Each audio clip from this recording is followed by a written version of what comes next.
नमस्कार साथियों, Allahabad high court के सामने खड़ी थी एक उम्मीद, एक प्रतीक, भारत के संविधान निर्माता की प्रतिमा, बाबा साहेब डॉक्टर भीमराव अंबेडकर की प्रतिमा।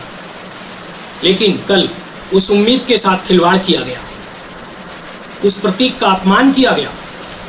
कुछ अज्ञात लेकिन निश्चित रूप से घिनौने और नफरत से भरे तत्वों ने बाबा साहेब की मूर्ति को गंदे कपड़े पहनाकर उसे विकृत कर दिया। यह सिर्फ एक मूर्ति नहीं थी, यह भारत के संविधान, समानता और न्याय की आत्मा थी। मित्रों, भारत की आत्मा रो रही है। संविधान का निर्माता आज फिर अपमानित किया गया है। जिस जगह से न्याय की किरण फूटती है, वहीं अन्याय का ऐसा अंधकार। यह कोई सामान्य मूर्ति नहीं थी साथियों, यह उस महान आत्मा का प्रतीक थी जिसने हमें बराबरी का अधिकार दिलाया। उन्होंने झुकना नहीं सिखाया, उन्होंने सवाल करना सिखाया। आज उन्हीं बाबा साहेब को अपमानित किया गया और हम सब चुप हैं। साथियों, मैं कहना चाहता हूं, यह सिर्फ एक मूर्ति पर हमला नहीं है, यह न्याय पर हमला है।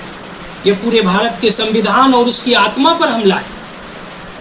यह सिर्फ एक मूर्ति नहीं थी, यह भारत के लोकतंत्र का वह स्तंभ थी जो संविधान के पन्नों से भी आगे जाती है।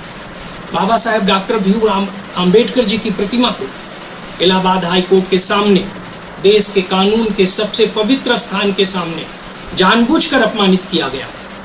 उन्हें गंदे वस्त्र पहनाए गए, जैसे कोई बर्बर समाज, असभ्य समाज अपनी ही आत्मा को किसी गंदगी में धकेल रहा हो।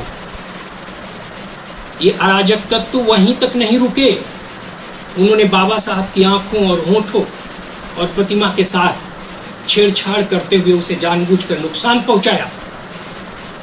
मैं पूछना चाहता हूं, क्या यह केवल एक प्रतिमा के साथ छेड़छाड़ है, यह भारत के उस सपने का गला घोंटता है जिसमें सबको बराबरी और न्याय की उम्मीद थी? बाबा साहेब को सिर्फ दलितों का नेता कहकर सीमित मत कीजिएगा, क्योंकि वो भारत के हर उस इंसान के नायक हैं जो अन्याय के खिलाफ खड़ा होता है, जो सोचता है, जो सवाल करता है, जो बराबरी चाहता है। उन पर हुआ यह हमला पूरे भारत के आत्मसम्मान पर हमला है। मैं सवाल पूछता हूं उत्तर प्रदेश के माननीय मुख्यमंत्री सीएम योगी आदित्यनाथ जी से, आखिर आपने अब तक कोई कड़ी कार्रवाई क्यों नहीं की? मैं सवाल पूछता हूं इलाहाबाद के, प्रयागराज के जिला प्रशासन से कि बाबा साहेब की प्रतिमा का सुरक्षा का जिम्मा आखिर किसका है? क्या दोषियों को शासन प्रशासन का संरक्षण प्राप्त है? सीसीटीवी क्यों नहीं थे? किसने कपड़े पहनाए? अब तक कोई गिरफ्तारी क्यों नहीं हुई? इस देश के कानून के मंदिर के ठीक सामने ये कुकृत्य हो जाता है और कोई सीसीटीवी फुटेज नहीं, कोई पुलिस तैनात नहीं, कोई जिम्मेदारी तय नहीं। क्या ये महज किसी इत्तेफाक का नतीजा है या फिर एक सोची समझी साजिश कि इस देश में अगर तुम न्याय, अधिकार और बराबरी की बात करोगे तो तुम्हारे प्रतीकों को मिटा दिया जाएगा? हम मांग करते हैं मूर्ति को नुकसान पहुंचाने वालों की पहचान हो और उनकी तत्काल गिरफ्तारी हो।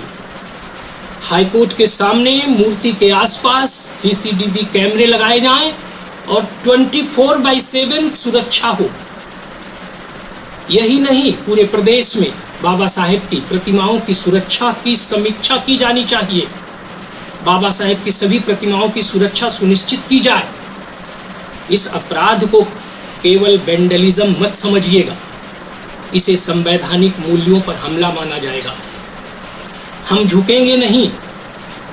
बाबा साहब को नष्ट करने की हर कोशिश हमें और मजबूत बनाएगी, क्योंकि बाबा साहब अंबेडकर सिर्फ नाम नहीं, एक चेतना है और साथियों, चेतना को मारा नहीं जा सकता। जय भीम, जय संविधान। INDC नेटवर्क, बदलते भारत के साथ।